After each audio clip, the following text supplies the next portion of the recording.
Instead of buying that house, I can go and rent a house. You may be thinking, oh, I'm young. Literally, why should I worry about that? You need to worry about that now, right? Because you need to take action now when you're young. Guess what? The government was helping people who were struggling to pay rent to pay rent. And again, that's the proof of concept that it works. Hello, it's your boy Rahim and welcome to today's video. In today's video, I'm going to share with you 5 worst things to do with money. It's very important because people are doing this every single day. When I watch outside, I see people doing it. I look inside my building where I work, I see people doing exactly the same thing. So I'd like to share this with you so you would know what it is or what they are so you can eradicate that in your life to get you to financial freedom. Not just financial freedom, it gets you to financial independence, happy, fulfillment and joy in your life and the people around you. So let's get going. Basically, lots of people are out there buying what I call depreciating items. What do I mean by depreciating items? Buying things that do not bring them residual income, neither brings them add value to what they're doing. So you may be thinking, what sort of things are this, right? If you're one of those who buy trainers, expensive trainers for about maybe £300, that is a depreciating asset or depreciating liability. So once you wore that trainers, value has gone down. You may be one of those who likes to buy, maybe pay for expensive holidays, for example, maybe take a loan to buy to go on a holidays. Again, that is a depreciating liabilities because once you've gone on holiday, if you're taking a debt or a credit card to do that, guess what? When you come back, you'll be paying for that. And that's not bringing you any money, right? That's not bringing you anything. Maybe you're one of those who likes to buy expensive cars. You go and take a car on a lease or maybe bought that car. As soon as you drive that car from the parking lot, it goes down in value. Sometimes it goes down in value by 20% depreciating value straight away. And guess what? That things become a liability. Or maybe you're one of those who wants to spend expensive, lavish life in things that don't really add value to you, and then you're buying these things only for you to realize that really it's not bringing any money, and then guess what? It becomes something that you'd have to pay for in order to kind of survive. So people tend to ask me, how about buying your own home? Is that a depreciating liability? So the question is what your objectives are, okay? What do you want in life, okay? For me, when I started my property investment journey, I saw buying a house for me to live in as a depreciating asset. Hear me out, right? You may be thinking I'm crazy. The way I looked at it is basically, if I buy that house now, right, I have to put down, let's say 25%. If it is a £500,000 house, you're talking about £125,000. So how I see it basically, if I buy that house now, right, I would have to be paying, I would normally pay, I may pay a mortgage around maybe 800 to about £1,000, okay? So I would have to pay that money whether I live in that house or not, right? If I go on holiday, I just have to pay for it.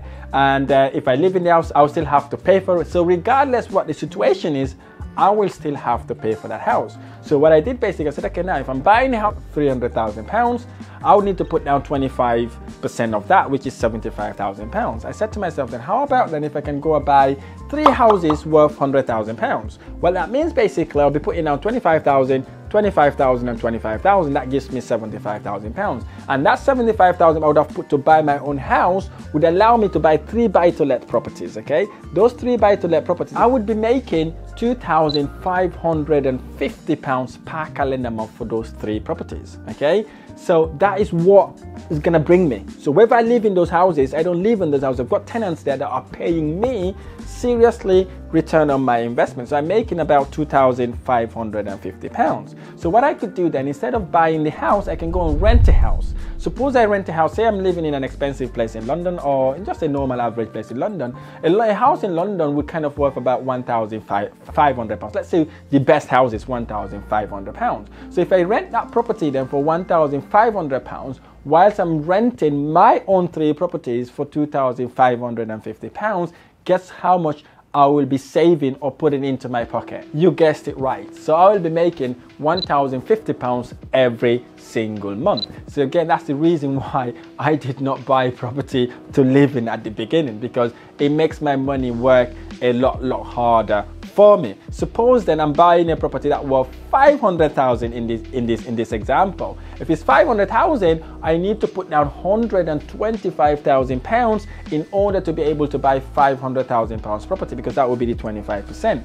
That £125,000 will not just buy me 4 properties, that £125,000 will buy me 5 properties. 25,000, 25,000, 25,000, 25,000, and 25,000. That gives us £125,000. We use the same example again. If each property is generating me £850, you times that by 5.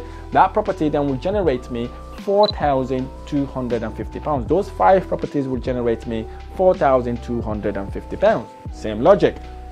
So instead of buying that house, I can go and rent a house. Suppose I want to rent a house, again, 1,500. If I minus that £1,500, guess how much my return on investment is? You guessed it right. It's £2,750, right? That £2,750 is passive income as well. I don't need to actively involve to make that money. So again, that's the reason why I did not buy a house when I start my property investment, because I know I can make my money work a lot harder for me instead of renting that house so family members can come around and say, oh, you got a nice house, amazing marble tiles. If it's not going to bring me money, I'm not going to do it. I'm not doing it to please someone else. I'm doing it to make me and my family happy. So I can speak to my wife or my partner and say, listen, you know what, let's live this uncomfortable life for now, for the future, so we can make a serious return on investment. Imagine now you're making £2,750 in those five properties after you've taken the £1,500 to pay your rent.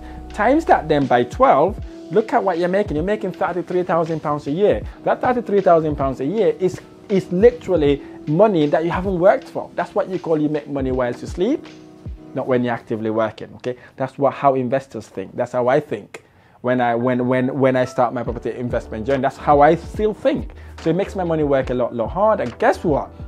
You would have not just received £33,000, you would have also received something that we call capital appreciation. The price of your property would have gone up in value, and guess what? You would have made money that way. And in average, property prices goes up by 7.5% a year, regardless what the economic climate is. So you do the maths. Even the property goes up by 5%, you're making serious return on your investment. And give yourself 5 to 10 years. Once you've made all that money, you can go and buy your own dream home, right? You can afford to buy £1 million house if you wanted to, or 1.5 mil or 2 mil house, because now you've got enough passive income coming to you in order for you to be able to do that. So if you're one of those who are looking to kind of buy a house, maybe put that on hold, invest that money wisely to get you better return on your investment. If you're the one of those who likes to buy depreciating assets, so I hope really this has shine a light to you to understand that you can make the money work a lot harder for you instead of buying things that people would impress. I've got when I was in London, people used to buy so many expensive trainers and all that sort of thing. Only if someone said, oh, you got an amazing trainers. After that, well, what else? Nothing, right?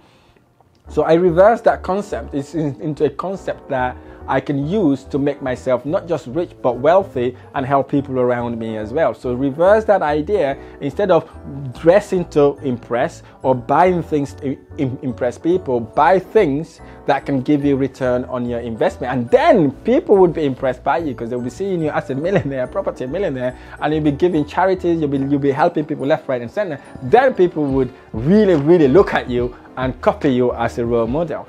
The 5th worst thing you could do with money is basically saving it. I've been banging on this in most of my videos. Saving money is a way to literally get you to broke, right? Because what happens if you save money, the bank doesn't pay you interest rate on it. The interest is literally 0, right? And guess what? Inflation is going up, right?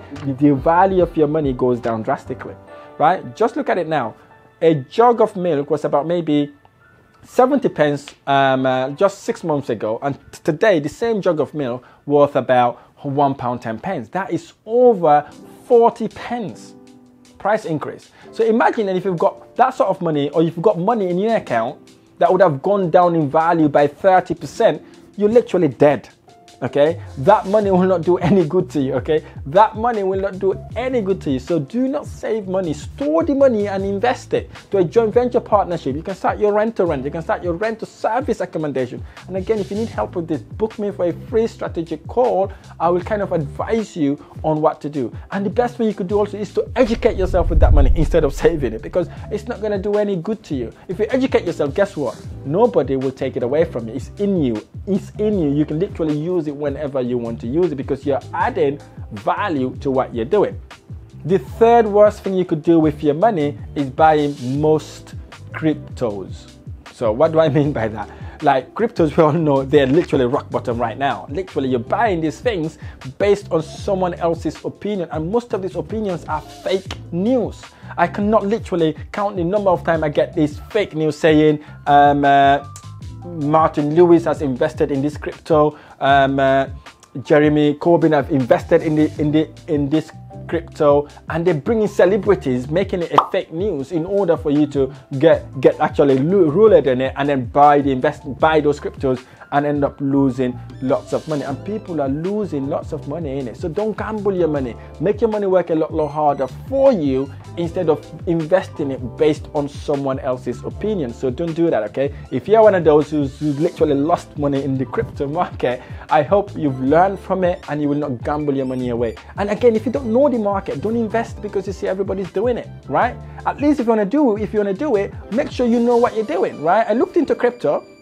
I followed some people, I see them teaching this, and the guy spent about 3 hours with him, right? Only for him to tell me at the end, really, it's kind of gambling, right? So I'm not going to gamble my hard-earned cash away, right? I'm not going to gamble my money because I worked hard for it and I want it to work a lot harder for you. So again, cryptos are things you may want to keep away from it, most of it, right? Literally away from most of the cryptos. And if I were you, I wouldn't even look at it right now. Look at something that will give you solid return on investment, okay? And again, pension, I think pension is a scam. One of the worst things you could do with your money is to allow your employer to actually convince you to add more money in your pension. It's a scam, right?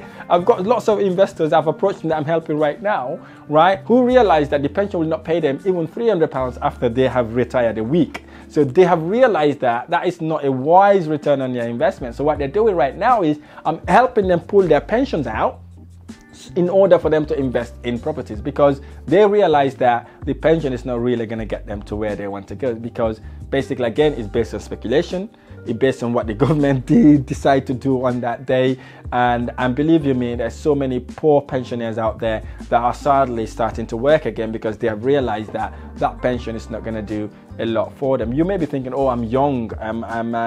Literally, why should I worry about that? You need to worry about that now, right? Because you need to take action now when you're young, because that gives you enough time to build your financial platform in order for you not to rely on the government pension or to rely on pension in the first place. So basically, do not do that. That's the worst thing you could do with your money. And the fifth worst thing you could do with your money is using your home equity to invest in the stock market, right? I've got someone who approached me who did exactly that, right? So it's crazy, absolute crazy. He gambled this money away. He was able to pull out £250,000 from his property, and guess what? He invested in the stock market. I don't know which stock market guru he met, and then obviously pulled that money. Guess what? He lost almost everything.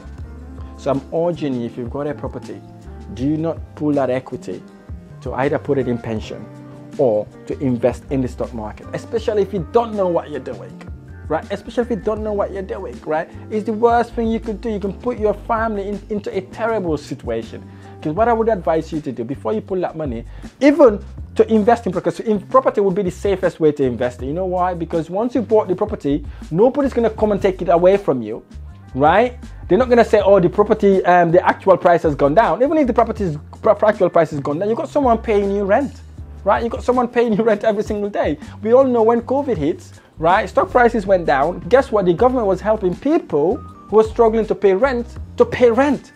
And again, that's the proof of concept that it works. It's a solid asset. It's not going to go away. You can walk past it. You can drive past it. You can visit it. You can hug. You can even kiss it, right? Nobody will take it away from you, okay? But educate yourself first before you even invest in properties, because you don't want to buy the wrong property, wrong location without having the education you need. Again, if you need help with that, I have the link in my description below. You can book yourself there for a free 30-minute consultation. You don't pay me anything. It's absolutely free. It's just to get to know you and see how I may be able to help you. So again, it's completely free. So invest in property. Even if it's not with me, get someone who will guide you, right? For me, property would be the best way to invest it, because nobody will take it away from you. Look at that. That's an example. If you've got a property that gone up by £250,000, that then tells you it works. It tells you it works. So what you do then, you do the same thing, right? Pull that money out, go and buy another property. It may not be 250,000 anyways. Even if it's 30,000, 25,000, pull that money out, go and buy yourself a house. Because guess what? That property generates a minimum of £300 net profit every single month. And again, that's the money that you haven't worked for. That's what you call you make money while you sleep, okay? Do not do that. Don't pull your equity out of your property to invest in the stock market. I really hope this video has been helpful. If this video has been helpful, don't forget to hit the like button below. Subscribe to my channel for more amazing tutorials.